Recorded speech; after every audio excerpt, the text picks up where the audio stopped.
사무엘상 16장에 있는 말씀입니다.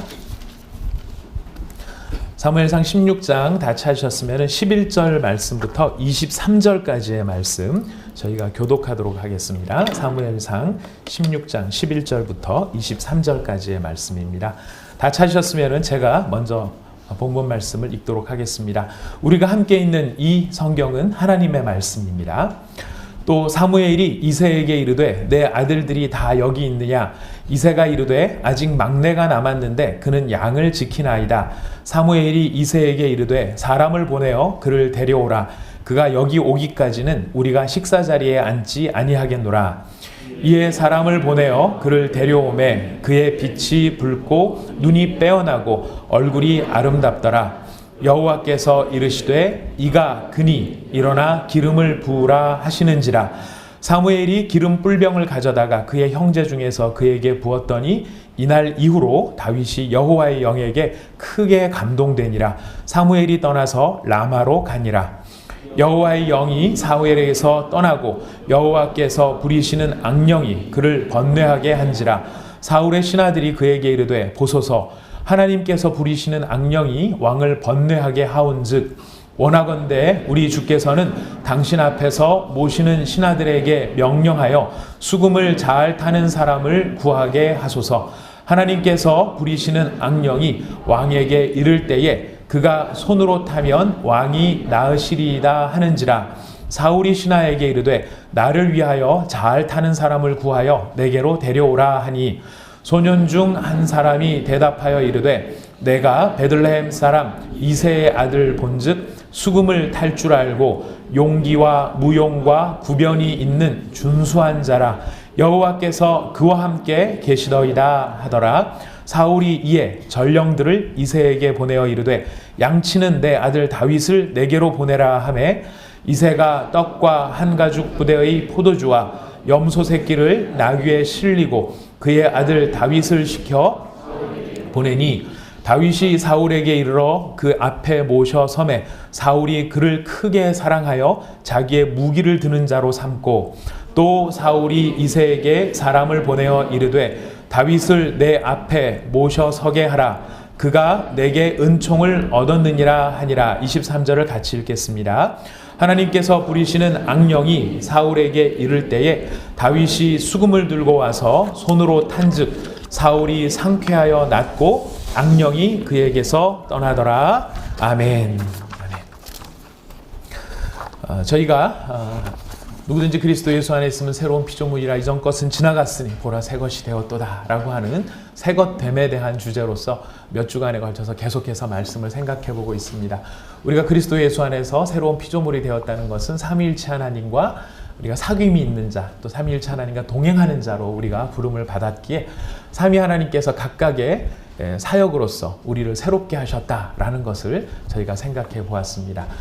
그런 삼위 하나님의 새로운 사역으로 말미암아 우리는 하나님을 대하여서 새로운 관계를 갖는 사람이 되었는데 성부 하나님을 향하여서는 자녀라 일컬음을 받는 사람이 되었고 성자 예수님을 향하여서는 그의 제자라 하는 일컬음을 받게 되었습니다. 그리고 그의 제자가 된 사람으로 하나님의 자녀가 된 사람으로 우리가 그런 능력 있는 삶을 살아갈 수 있는 힘을 얻게 되는 것은 우리 스스로에게서 힘이 나타나는 것이 아니라 바로 우리와 함께 하시는 성령으로 말미암아 우리는 힘을 얻게 되고 또 우리에게 허락되어진 주 예수 그리스도의 이름에 능력과 권세가 있기 때문에 우리가 그 능력과 권세를 힘입을 때 우리는 삶의 모든 문제들을 주님과 함께 동행하는 사람으로 살아갈 수 있게 된다 하는 것을 저희가 생각해 보았습니다. 지난주에는 구체적으로 그 주 예수의 이름의 권세가 어떻게 나타나는가 하는 것을 빌립보 감옥에 있는 간수를 구원하시는 하나님의 그 능력을 우리가 생각해 보므로 주 예수님의 이름에 이런 권세가 있다라고 하는 것을 우리가 생각해 보았습니다. 저는 지난주에 그 말씀을 증거하고 한 주간 곰곰이 살면서 이 빌립보 간수가 도대체 어떤 사람이었을까 하는 생각이 계속 머릿속에서 떠나질 않았습니다. 어떤 선지자가 이런 노래를 불렀습니다. 이름도 몰라요, 성도 몰라. 네. 아시는 분만 아시는 옛날 노래 가운데 그런 노래가 있었죠. 이름도 몰라요, 성도 몰라 그랬는데 이 빌립보 감옥의 간수가 꼭 그런 상황입니다. 그의 이름도 알려진 바가 없고 그의 성도 알려진 바가 없습니다. 그런데 하나님께서 마게도냐 지방을 중심으로 해서 유럽으로 크게 이제 복음의 방향을 잡으시고 나가실 때 그 마게도냐 지방의 첫 번째 전도자, 첫 번째 이게 전도가 된 사람은 루디아였는데 그 루디아는 말씀을 듣다가 그가 들어온 사람이고 하나님이 일부러 찾아가신 사람이 누구였냐면 이 빌립보 감옥의 간수였다는 것입니다. 이 사람이 그렇게 대단한 사람은 아니었던 것 같습니다. 감옥의 간수장, 이름이 거창해서 간수장인데요. 아마 성지순례가 보신 분들은 아실 겁니다. 우리가 빌립보 감옥의 지하 감옥 그러면 우리처럼 콘크리트로 아니면은 벽돌로 이렇게 지어져 가지고 안 그러면 우리 사극에 나오는 것처럼 나무로 잘 지어지고 가보니까 저도 그런 걸 상상하고 갔었는데 막상 가보니까 뭐냐면 땅에 구덩이 파놓고 막대기 몇 개 끼워 놓은 게 감옥의 모습이더라고요. 그런 곳에 간수니까 그 사람이 사회적으로 존경을 받거나 존중받는 사람도 아니고 그야말로 이렇게 좀 사회 하층민 공무원이긴 하지만은 그렇게 대단하지 않은 그런 사람. 근데 그런 사람인데 놀랍게도 하나님께서는 빌립보 지역에서 그 당시에 살고 있던 수많은 사람들 중에 다른 사람이 아니라 바로 그 사람을 찾아가셨다는 것입니다. 우리가 생각할 때는 우리가 사람을 누군가를 택해야 되고 누군가를 내 일을 위해서 불러야 된다라고 한다 그러면 우리는 고르고 사회적으로 명망이 있고 덕망이 있고 사람들에게 잘 알려져 있어서 이 사람이 말 한마디만 해주면 내 일에 크게 도움이 될 만한 그런 사람들을 우리는 찾고 싶어하는 그런 마음들이 있을 텐데요. 근데 하나님이 찾으신 사람은 그렇게 명망이 있어서 이 사람 한 사람이 예수 믿는다고 말하면 많은 사람들이 저 사람이 믿는 예수 같으면 나도 믿어야 되겠다 하는 그 사람을 이렇게 덕을 볼 그런 사람을 택하지 않으시더라는 거였었습니다. 만약 그럴 사람을 찾았더라면 차라리 빌립보 성의 제독이라든가 그 지역의 총독이라든가 아예 그럴 것도 아니라 딱 가셔서 로마의 황제를 기적을 보여주셔서 그 마음을 팍 꺾어버리시면 일순간에 로마 전체가 기독교 국가가 될 수 있었을 텐데 하나님은 그런 사람을 택하지 아니하시고 우리는 이유를 알 수 없습니다. 왜 그렇게 하셨는지 모르지만은 하나님께서는 이름도 몰라요, 성도 몰라, 알려져 있지도 않고 역사 가운데도 그 다음에 나타나지 않는 그 보잘것없는 무명의 그 한 사람을 우리 하나님은 찾아가시더라 하는 것입니다. 이것이 하나님의 사랑이고 이것이 하나님의 능력이요 이것이 하나님께서 가지신 마음이라는 것입니다. 하나님께서 우리를 택하신 것은 우리로 말미암아 하나님이 뭔가 덕을 보시기 위해 우리를 택하신 것이 아님을 우리에게 보여주고 계십니다.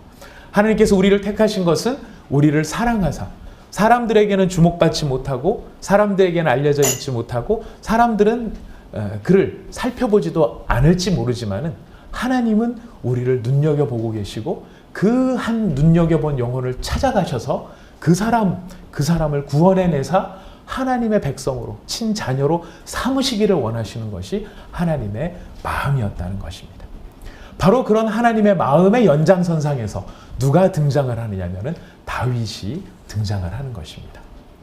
오늘날 다윗은 우리한테 워낙 유명하게 알려져 있고 이스라엘의 둘째 번 왕으로 사울 다음에 나타나는 둘째 번 왕으로 그가 워낙 그 성경상에도 많이 등장을 하고요.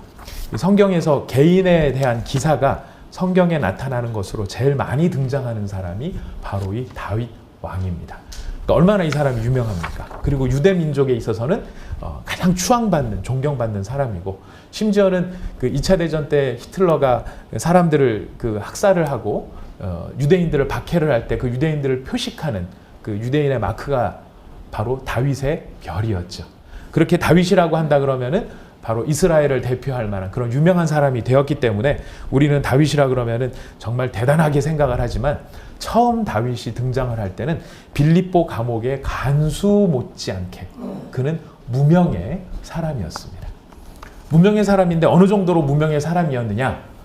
그 아버지조차도 별로 이 다윗을 이렇게 기대가 되고 장래가 촉망되는 아들로 생각하지 않는 그런 아들이었다는 것입니다. 어쨌든 하나님께서는 사람들은 아무도 그를 주목하고 그를 바라보고 있지 않았고 사람들은 아무도 그에 대해서 크게 관심을 갖지 않았는데 누가 그를 보고 계셨냐면 하나님이 그를 보고 계셨다는 것입니다. 혹시 지금 이 자리에 앉아 계신 많은 성도님들 가운데 난 너무 외로워. 난 세상에 알려지지 않았고 난 세상에 버려진 존재야. 나는 도시의 어두운 한 모퉁이 속에 나는 서 있다 라고 얘기했던, 우리 자꾸 가요가 생각이 나나 모르겠네요. 킬리만자로의 표범에 나오는 그런 가사의 한 부분과 같이 바로 그런 한 사람처럼 나는 잊혀진 존재일지 몰라 라고 하는 것 때문에 우리의 마음이 힘이 빠지고 주눅이 들지 모르겠습니다. 그러나 기억하십시오.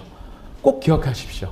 빌립보 감옥의 간수를 찾으시고 아무도 주목해보지 않았던 들에 있었던 한 소년을 기억하고 있었던 그 하나님이 바로 저와 여러분을 주목하여 보고 계신다는 것입니다.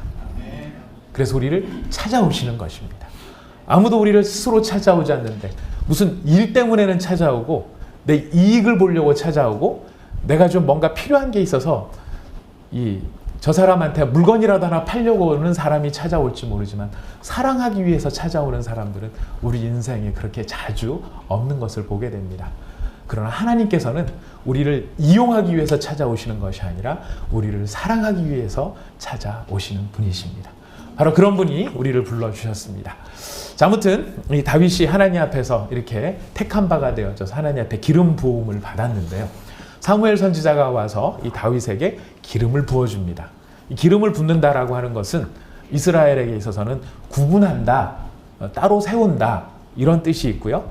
다른 목적을 위해서 별도로 이렇게 나누어 놓는 것, 바로 이것이 기름을 붓는 것으로 나타나는 것입니다. 근데 기름을 부었다라는 것은 구분한다는 뜻도 있지만 구분한다는 것이 그냥 단순히 구분하였다, 이편 저편으로 구분하였다로 끝나는 것이 아니라 거긴 목적이 있는데요. 우리 사도행전 13장 2절을 한번 찾아가 보시겠습니까? 사도행전 13장 2절입니다.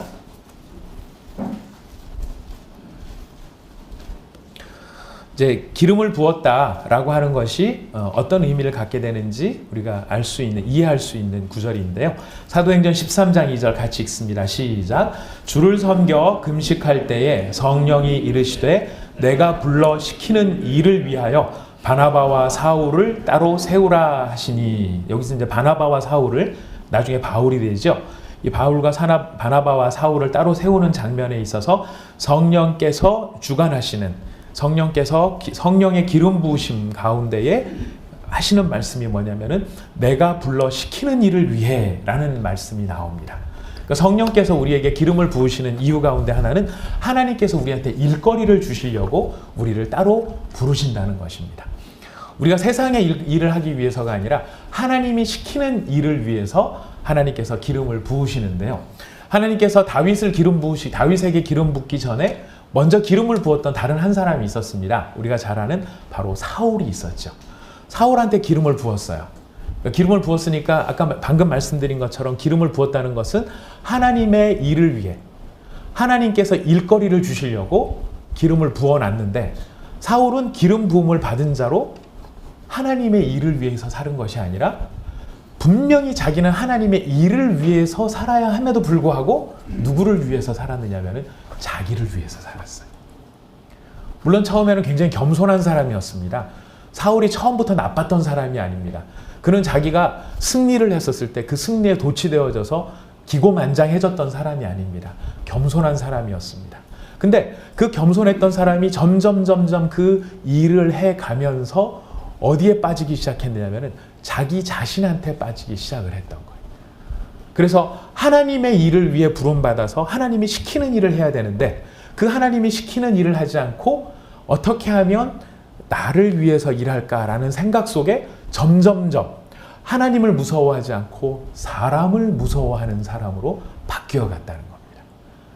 그래서 사울은 계속해서 이스라엘 백성들의 민심을 잃을까봐, 그 사람들의 마음을 잃을까봐 그 사람들의 마음을 다잡는 일을 위해서 자신의 마음을 들이기 시작했고 노력을 시작했어요.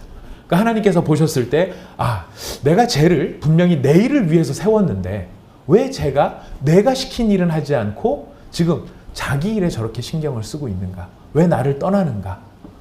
근데 사울은 명목상으로는 하나님을 떠나지 않았습니다. 그가 전쟁을 해서 수많은 전리품을 얻었을 때에도 그 전리품을 하나님은 다 죽여버려라, 없애버려라, 씨를 말려라 이렇게 말씀하셨지만 사울은 뭐라고 명분을 세웠냐면 하나님, 이건 하나님을 위해서 제가 제사를 드리기 위해서 이거를 남겨놓았습니다. 이게 스스로는 하나님을 위한다고 생각을 하고 있었는데 그런 마음의 목적과는 다르게 그는 무엇을 놓치고 있냐면은 자기 방식대로 하나님을 섬기려고 하고 있었다는 것이에요. 사람을 두려워하고 하나님께서 시키시는 일을 순종해야 되는데도 불구하고 순종의 방향이 아니라 내가 정한 방식대로 하나님을 경배하려고 했던 바로 그 모습으로 말미암아 하나님은 사울을 버리시게 됩니다. 내가 내 일을 위해서 불렀는데 쟤는 제 일만 하고 있고 지 방식대로만 하고 있어. 너 저렇게 해서는 안 돼. 그래서 하나님이 택하신 두 번째 일이 바로 이 다윗을 부르셨다는 것입니다. 자, 사무엘이 기름을 붓고 나자 여러분이 읽으신 것처럼 여호와의 영이 그 다윗에게 충만하게 임하게 됩니다. 근데 여러분 너무너무 재미있는 대조는 여러분 아까 찾으신 성경 말씀 제가 손가락 다 빼셨죠? 다른 데다 두셨죠? 네, 제가 읽어드리겠습니다. 사무엘상 16장에 보면 그 13절 말씀에 다윗이 하나님의 영에 크게 감동이 된 것에 비해 바로 그 뒤에 보면 14절에 보면 여호와의 영이 사울에게서 떠나갔다라고 나타납니다. 다윗에게는 하나님의 영이 임하고 그리고 사울과 함께 하셨던 그 하나님의 영은 사울을 떠나버리는 그런 대비되는 장면이 나타납니다. 자, 이렇게 해서 하나님께서 다윗을 기름을 부어서 무엇을 만드셨습니까? 어떤 직분으로 세우셨습니까? 예, 왕으로 세우셨죠. 왕으로 세우셨습니다. 왕으로 세웠는데 문제는 무엇입니까?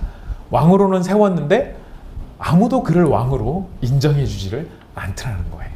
그래서 다윗은 이렇게 하나님 앞에서 기름 부음을 받은 것은 일찍이 기름 부음을 받아서 하나님 앞에서는 왕이 되었지만 그러나 그가 실제로 이스라엘 앞에서 왕이 된 것은 실제로 왕으로서 대접을 받기 시작한 것은 20년 뒤에 그 일이 이루어졌다는 것입니다. 자, 그렇다면 다윗은 왕인데 왕이 아닌 사람이죠. 하나님 앞에서는 왕이지만 이스라엘 앞에서는 왕이 아니었습니다. 그럼 그동안 그는 어떤 일을 하고 있었을까요? 어떤 삶을 살고 있었을까요? 그가 살았던 삶의 내용은 어떻게 이해할 수 있을까요? 다윗이 사람들 앞에서 왕은 아니었지만 하나님 앞에서 왕이 되었기 때문에 다윗은 이미 그때부터 왕의 일을 하기 시작하고 있었습니다. 왕의 직분, 왕의 지위 가운데 오르지는 못하였지만 왕의 지위에 오르지 못하였다 할지라도 그는 이미 왕의 일을 시작했다는 것입니다. 왕의 일이란 무엇일까요? 우리가 왕의 일의 근본을 알려면은 참되신 진정한 왕이신 하나님이 어떤 일을 하셨는가로부터 왕의 일이 무엇인지를 이해할 필요가 있습니다.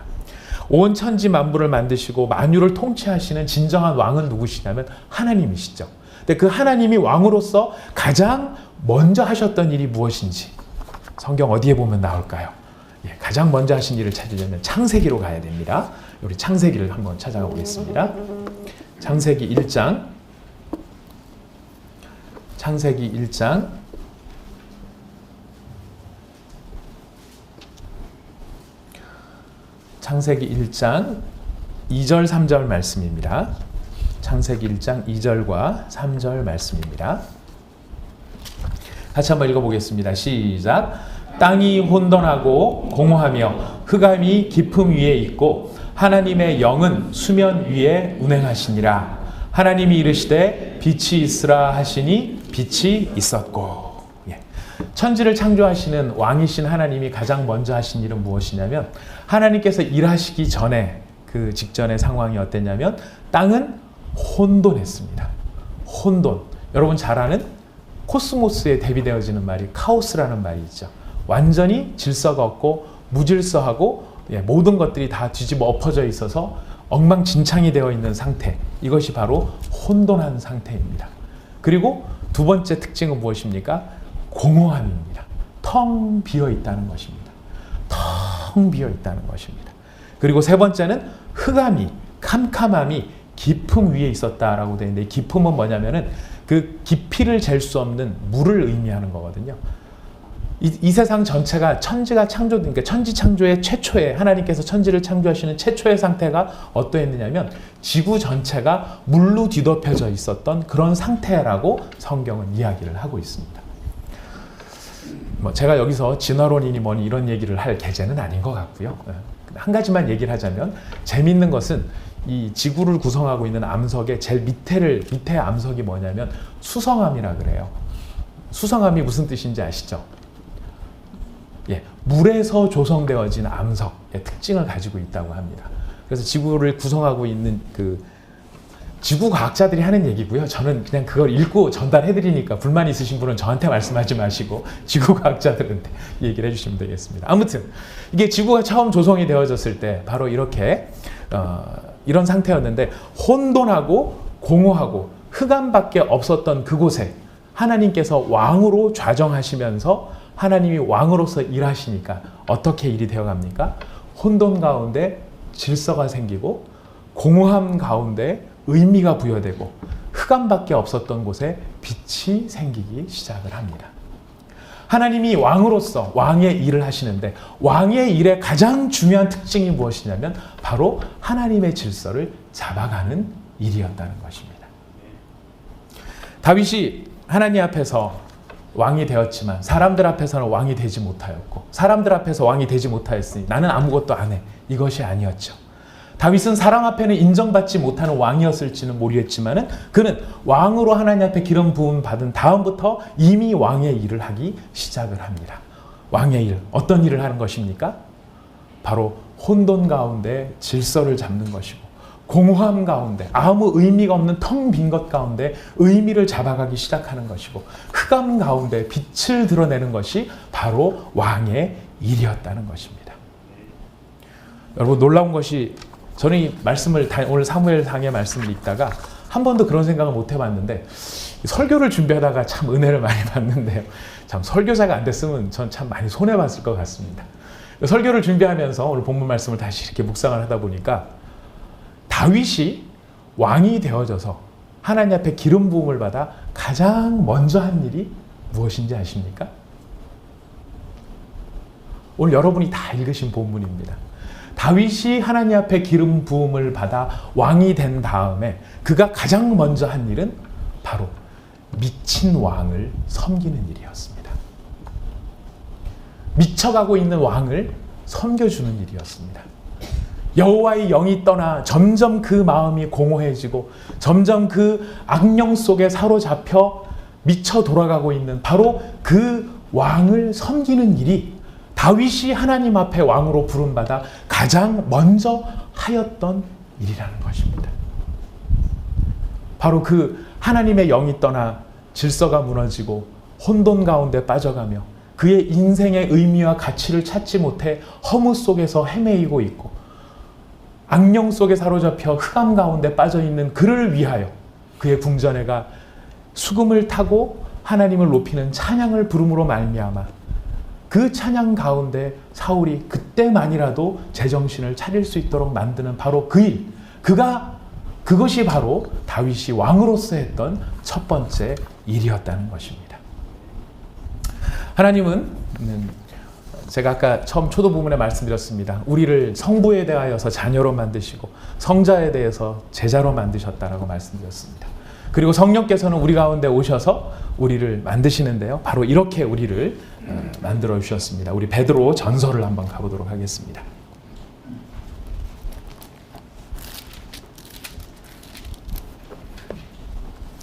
베드로 전서 2장 9절에 있는 말씀입니다. 베드로전서 2장 9절에 있는 말씀. 자, 우리 2장 9절 유명한 말씀입니다. 우리 같이 한번 읽어보도록 하겠습니다. 시작. 그러나 너희는 택하신 족속이요 왕 같은 제사장들이요 거룩한 나라요 그의 소유가 된 백성이니 이는 너희를 어두운 데서 불러내어 그의 비한 빛에 들어가게 하시니에 아름다운 덕을 선포하게 하려 하심이라. 아멘. 자, 우리를 뭐라고 지금 부르고 계십니까? 너희는 택하신 족속이요. 두 번째, 왕 같은 제사장이요. 세 번째, 거룩한 나라요. 네 번째, 그의 소유가 된 백성이다. 우리가 지난 시간에 살펴봤던 여러 내용들, 자녀도 있고요, 제자도 있습니다. 근데 오늘 여기서 우리를 더 새롭게 밝혀주시는, 우리가 어떤 존재인지를 밝혀주시는 우리의 지위에 대한 하나님의 선언이 들어있는데 그것이 무엇입니까? 우리 모두는 바로 왕 같은 제사장이라는 것입니다. 아무 감흥이 없으신 여러분들은 내 왕 같은 제사장으로 부름을 받았구나 이렇게 느껴지는 아마 다윗의 심정과 비슷하지 않을까 싶습니다. 기름 부음을 받기는 받았는데 하나님께서 우리를 왕으로서 세워주신다고 세워주셨는데 왕이 이래? 무슨 왕이 맨날 이렇게 전셋집도 없어갖고 월세로 주저앉고 월세도 내기 힘들어갖고 저기서 헤매고 돌아다니고 이 아파트 돌아보면은 서울 시내 이 수많은 아파트 KDI에서는 아파트가 과잉 공급돼갖고 내년에 문제가 될지도 모른다라고 발표를 하는 틈에 나는 이 서울 시내 바늘 하나 꽂을 땅도 하나 없는 내가 무슨 왕이야? 이런 생각이 들지 모르겠습니다. 그러나 다윗의 모습을 통하여서 보는 것처럼 세상 사람들 가운데서 이스라엘 사람들 가운데서 그 백성들 가운데서 왕으로 인정받지 못할지 모르지만 우리는 누구 앞에서 이미 왕인 사람들입니까? 하나님 앞에서 우리는 이미 왕으로 부름받은 사람들이라는 것입니다. 그렇기 때문에 우리는 내가 어떻게 왕의 신분과 지위를 얻을 것이냐 하는 문제가 아니라 내가 왕으로 부름을 받았다면 그 왕으로서 내가 어떤 일을 해야 되느냐? 바로 왕의 일을 해야 되는 사람으로 우리가 부름을 받았다는 사실, 우리가 그것을 기억해야 할 것입니다. 아멘. 사랑하는 성도 여러분, 우리는 왕입니다. 아멘. 왕으로서 어떻게 살아야 하느냐?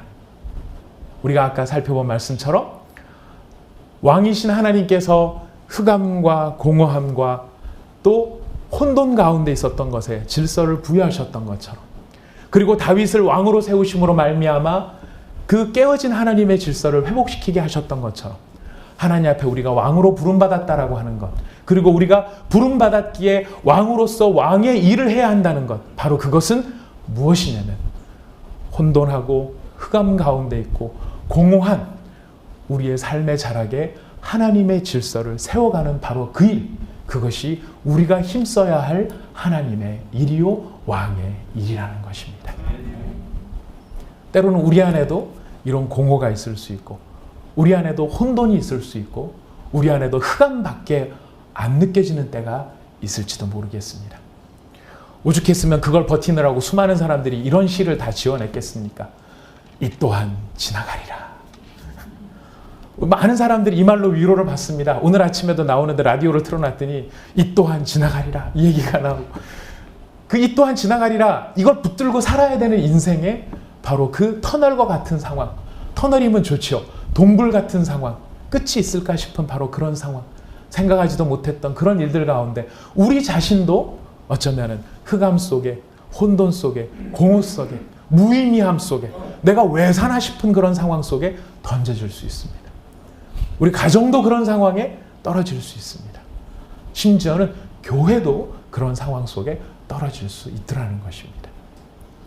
그러나 우리가 하나님 앞에 왕으로 부름을 받았다면 우리는 바로 그런 흑암과 혼돈과 공허함 가운데 묻혀 살아야 될 사람이 아니라 왕으로 부름받은 우리는 바로 그 흑암을 빛으로, 그 혼돈을 질서로, 그 공허함을 의미로 채우는 바로 그 영광스러운 사역을 위해 우리가 부름받았음을 기억해야 할 것입니다. 하나님께서는 우리를 통해 이런 일을 하기를 원하십니다.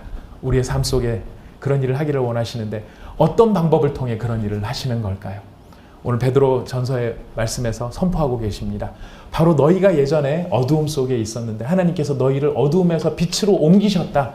그 빛으로 옮기신 그 하나님을 너희가 자랑하고 선포하게 되어질 때 하나님은 그 선포를 통하여, 그 하나님의 하나님 되심을 통하여, 예수의 이름의 권능을 통하여 너희의 삶 속에 질서를 잡아 가실 것이다. 너희 스스로가 몸부림치며 이 또한 지나가리라 이 정도의 순서가 아니라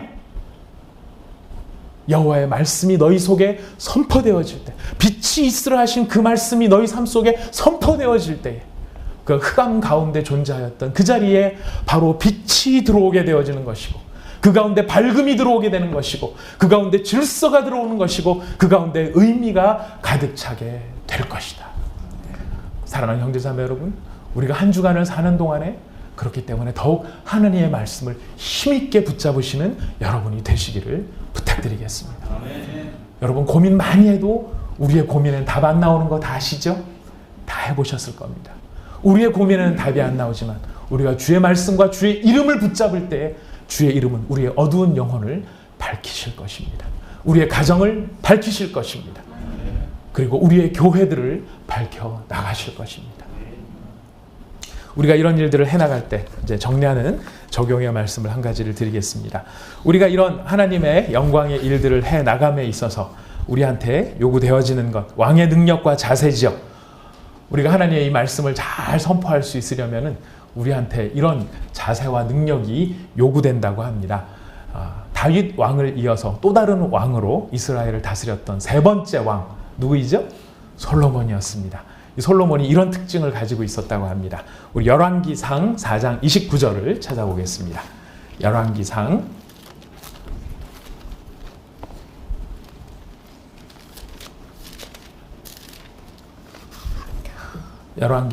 4장 29절입니다.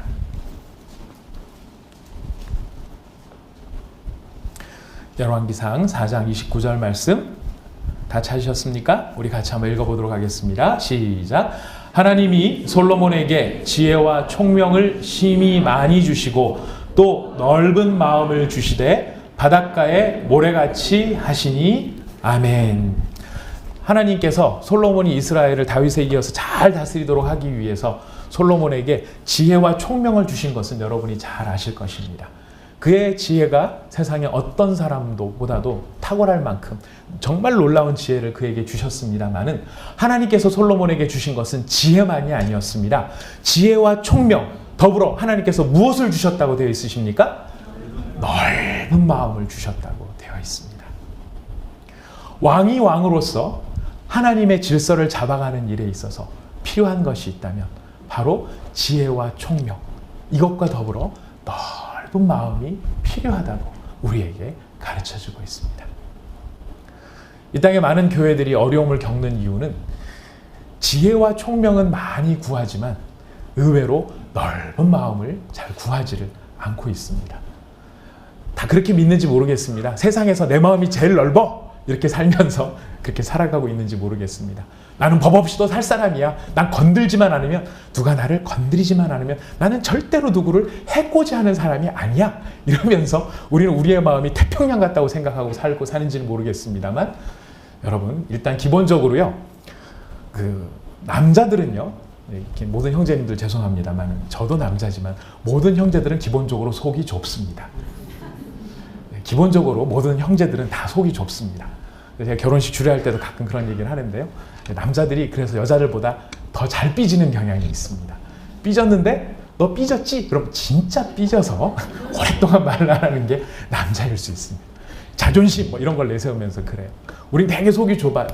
이 속 좁은 남자를 하나님께서 돕기 위해서 그래도 조금 더 넓은 여자들을 우리에게 붙여주셨는지는 모르겠어요. 그러나 그럼에도 불구하고 우리 여자분들은 너무 또 섬세하세요.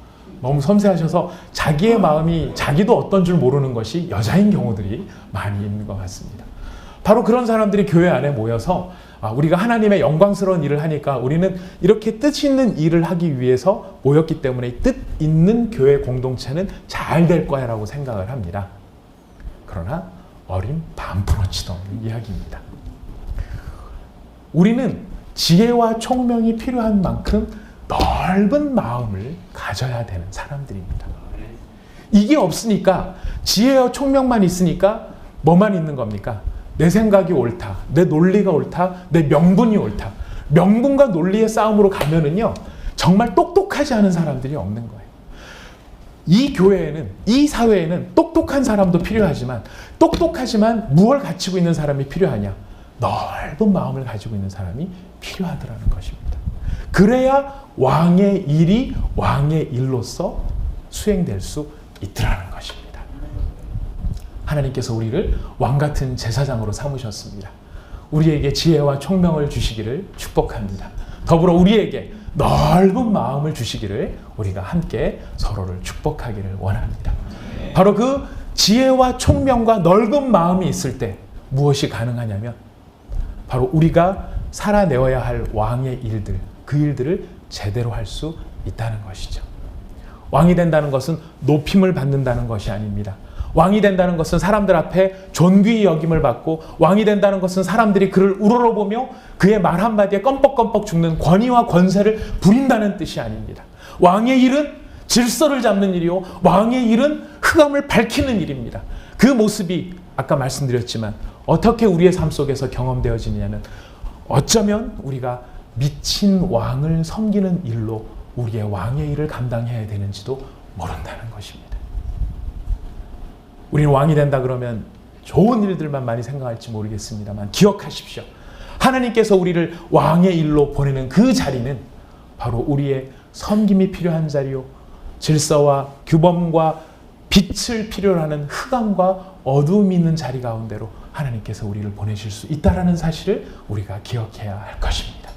그 자리에서 여러분들이 왕의 일을 잘 수행하실 수 있도록 하나님께서 우리 모두에게 지혜와 총명, 넓은 마음을 한량없이 부어주시기를 간절히 사모합니다. 우리 시간 잠깐 같이 기도하도록 하겠습니다.